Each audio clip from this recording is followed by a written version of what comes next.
Salve Roma, salve Maria, viva Cristo Rei! Hoje no canal de Um Coroinha Sincero, feito por mim, Maurício, vamos falar sobre o livro de Eclesiástico. Vamos lá! Este belo livro de sabedoria concebe a vida com base nos mandamentos da lei. Ele é chamado de Eclesiástico ou Sirácidas. A tradução grega é sabedoria de Jesus, filho de Siraque.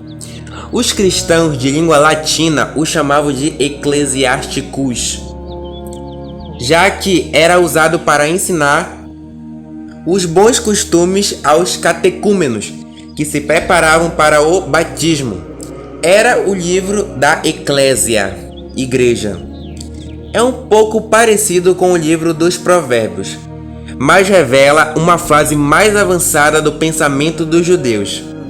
O livro deve ter sido escrito aproximadamente no ano 190 a.C., em Jerusalém e em hebraico, e depois foi traduzido para o grego em 132 a.C.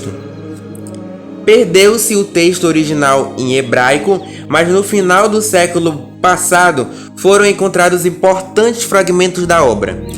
O texto grego que possuímos é uma tradução feita pelo neto do autor para colocá-lo à disposição dos judeus egípcios que na época já não sabiam mais o hebraico e o aramaico, por estarem há muito tempo fora de Israel. Foi escrito durante um tempo agitadíssimo na Palestina por causa das disputas por parte dos reis da Síria e do Egito. Por isso, muitos judeus aderiram à cultura grega. Então, o autor defende um modo de vida segundo a lei de Deus, na vida particular, religiosa e social. Chama o povo à fidelidade às tradições de Israel e quer mostrar que não há outro povo que tenha a sabedoria de Israel, já que esta lhe veio do próprio Deus. Neste sentido, o autor trata de todos os assuntos da vida humana, exortações aos maridos, às esposas, aos filhos, às senhoras, aos homens da lei, aos anciãos, etc. Fala da riqueza, da pobreza, do comércio, da educação, da hospitalidade, da relação entre as pessoas e até regras de boas maneiras de como se portar num banquete, do qual Cristo cita. E tudo é visto sob um ponto de vista religioso.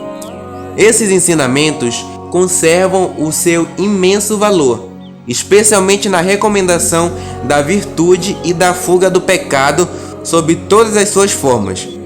É por isso que a igreja o usava na instrução dos que se preparavam para o batismo. Os judeus e os protestantes não reconhecem a sua canonicidade, pelo fato deste livro ter sido incluído mais tarde na relação dos livros inspirados, mas a Igreja Católica o tem como canônico. Isso é o mais importante. O livro divide-se em duas grandes partes. A primeira divide-se em 7 séries de sentenças, começando sempre com o elogio da sabedoria. A segunda parte subdivide-se em 2 seções, contendo a primeira um cântico de louvor à sabedoria de Deus que resplandece em todas as suas obras, e a segunda parte descreve a sábia providência de Deus.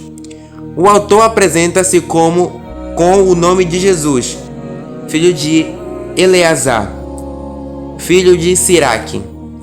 Era um escriba originário de Jerusalém. Então, minha gente, para a honra e glória do Senhor, acabamos os livros sapienciais, né? Que são os livros aí que tentam explicar a sabedoria divina em relação ao antigo povo de Deus.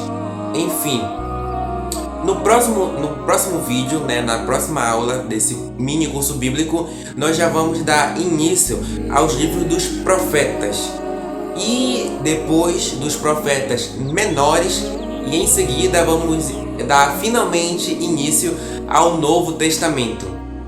Então, se inscreva, deixe o like, compartilhe e vamos evangelizar.